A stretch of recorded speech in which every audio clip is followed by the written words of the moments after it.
Here we want to find the perimeter of a square. Always remember what a square is. A square is a quadrilateral. Quadrilateral means it has four sides. So quadrilateral where all sides are equal.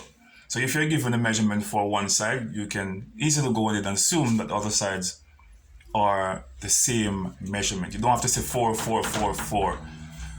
You don't have to always see that. It is, you can also cut it in half to get two congruent sides. That's one another feature of a regular polygon. And the angles, as I said before, all angles are the same. These are 90-degree angles in all four corners.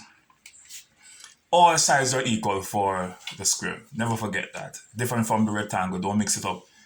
The rectangle, opposite sides are equal. The square, all sides are equal.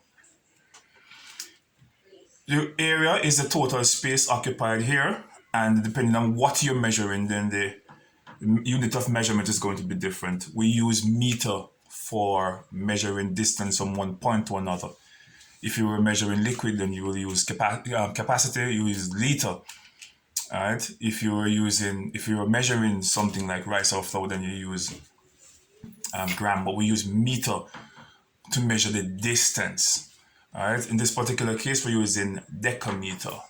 Don't always think you're going to see centimeter, depending on what you're measuring. What if you were doing kilometer, a very large area, then you would use kilometer. All right, so these are the important things you need to remember, that it depends on what you're measuring.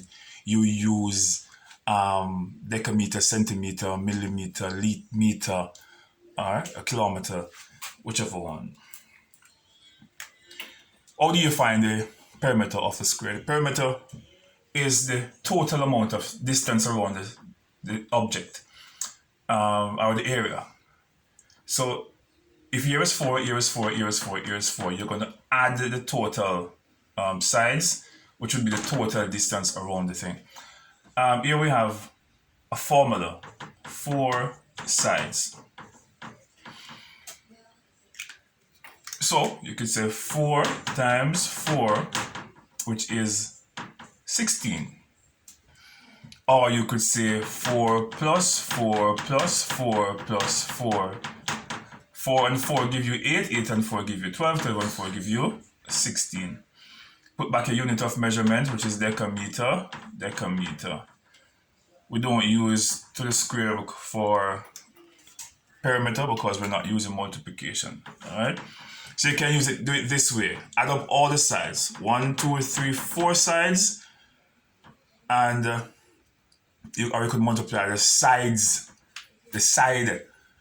one of the side times 4, because you're still going to calculate the distance around it. Whichever way you want to do it. You could multiply 4 times one of the side, or you could add up all 4 sides.